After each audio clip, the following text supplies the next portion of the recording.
So, another update from me, and this time it's mostly about me and not so much about Ro, but I hope you're gonna watch it anyway.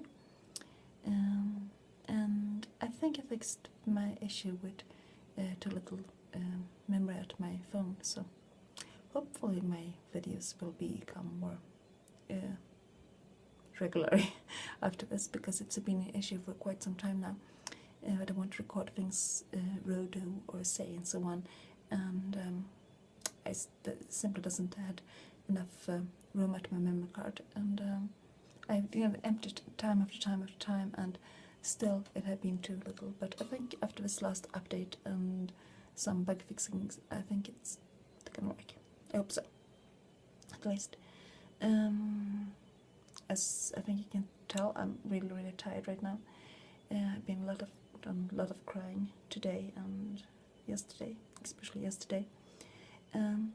Yesterday was the 22nd of March, and it was the 12th birthday of Tella, of my third daughter, or my third child, a little baby girl born 12 years ago, who died the same day she was born, and it was extremely unexpected and very dramatic in a way, and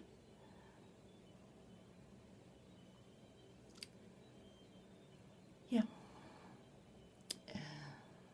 it's not how you think you can land when you give birth to a child. I talked a lot about that when I was pregnant with her, that you're never as close to death as you are when you're giving birth, because it's, both life and death are so extremely present, and you're so close to both of them at the same time, and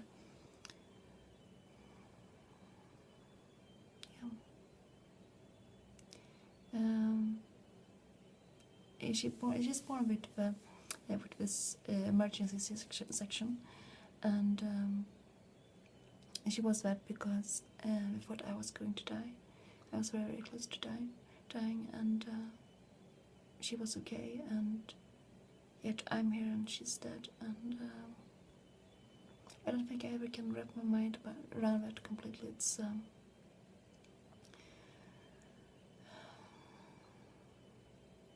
some people say that time heals, but it doesn't. It doesn't heal a thing. It's just complete crap. People say that. We have never lost someone we really love, if we can say that time heals anything, because it doesn't. For every day that passed by, it's just another day without her, another day I miss her, and another day when this longing for her, and this room of emptiness inside of it grows. It never ends, never.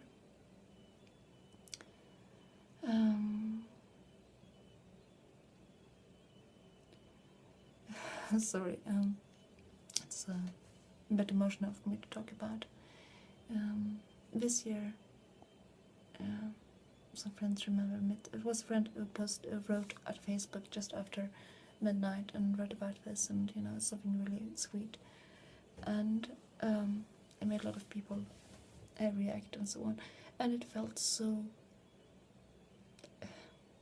I still haven't been able to read the comments, and I still haven't read all she wrote, but enough to understand what it was all about, and it means so much that some people care, and some people remember, and some people do that little effort just to let me know that they're thinking of us and thinking of Tella.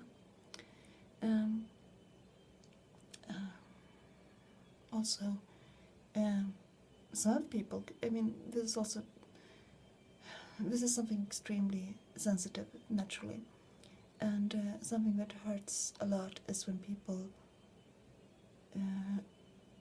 not just ignore the fact that was a really hard day for me and so on, just forget about it, but when they are actively ignore it, when you say something about it, whatever.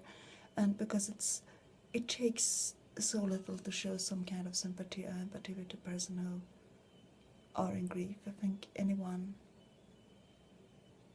could. I don't think anyone can understand who haven't lost a child how it feels, but I think anyone who ever loved anyone can see how absolutely devastating it would be to lose a child. And I think if you have children of your own, and you should definitely be able to show some sympathy for it, or else something is very wrong. But it's something that I, from time to time, come across that people are having opinions about how to grieve, or how long it's okay to grieve, or how sad you should be, or what you should feel about it, and so on. And it's like, in the beginning, right after when Tella was just died, people told me, oh, if it happened to me, I would never survive, and you're so strong, and how can you manage? And the same people could tell me a year later, or just 6 months later, and if I talk to them today, which I don't, they could say to me, oh, is it still a bit hard? Are you still grieving that much? And having to get caught in the grieving process, and why not moving forward? And why can't you put this in perspective, and so on? It's like, what? I mean, if it's so horrible you feel that you couldn't survive it yourself, I mean, yeah, death is pretty, long-term thing. It doesn't end. And or when people compare it to different things and so on, and sometimes that could annoy other people, but I don't think you can compare one loss to another, or one grief to another, and so on, and you shouldn't do that. And it's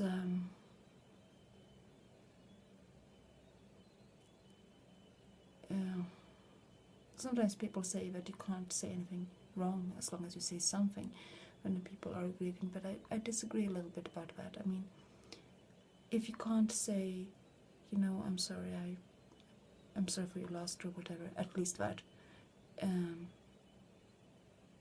just shut up. Just leave. Because if you can't show that kind of sympathy with the person, it's just, no, it's not a good person. And maybe you should think a little bit about your own personality. But it's like this woman living at our same, not same house, but a house across the yard, and I and a neighbor here expected her children at the same time, and she got her little girl called Emma exactly a week before I had Tella. And the first time I met Emma was also the first time I met this woman after losing Tella, and we was out in the yard, and it was really sunny spring day, and so on. I was talking to Emma's mom, who was a really nice friend of mine, and this woman comes up to me or to us, and looks at Emma and says, oh, this is okay, blah blah blah, like people talk a little baby. And then she looked at me and said, oh, I heard what happened, but it was probably for the best. And she didn't mean some really stupid people think it would be better if a child dies than end up harmed or handicapped and so on, which is just a horrifying way to view life, but some people do that. And it wasn't something like that. It was like she knew I was going to end up as a single parent, and when she thought it was better for a child to be dead than grow up with a single mom. And it's like, I haven't spoken one word to that person again. It's all 12 years now, 12 years and 1 day, and I have not said one word to her, and I will never ever do that. She is nothing to me. She's absolutely the lowest life form there is to me. She has no right to. She has no right to talk to me. She has no right to look at me. She has no right to be in my sight. She's it's very few people I dislike extremely much. I wouldn't say that I hate somebody, I don't even hate her, but she's completely worthless to me, and that says a lot. There's very few people who are, but she is. It's and I mean, most people, or I would say almost all people, there are a list of I think 3 people that I would not accept and apologize for, or anyway, every people I would try to forgive in some way, but not her. And there are 2 other people on that list, but yeah. Otherwise, and if you are on that list, you know it. I'm telling you. But otherwise, I'm extremely forgiving and understanding person in every way, but not when it comes to her. But yeah. So anyway, those days have been really rough, and I hope the next 2 days gonna be much better. And I thought I was going to talk a little bit about some of the more positive things, but I'm gonna do another video about that. But probably not tonight, in the middle of the night, maybe tomorrow. So yeah, it was a little bit about my feelings right now. Thank you for watching. Bye.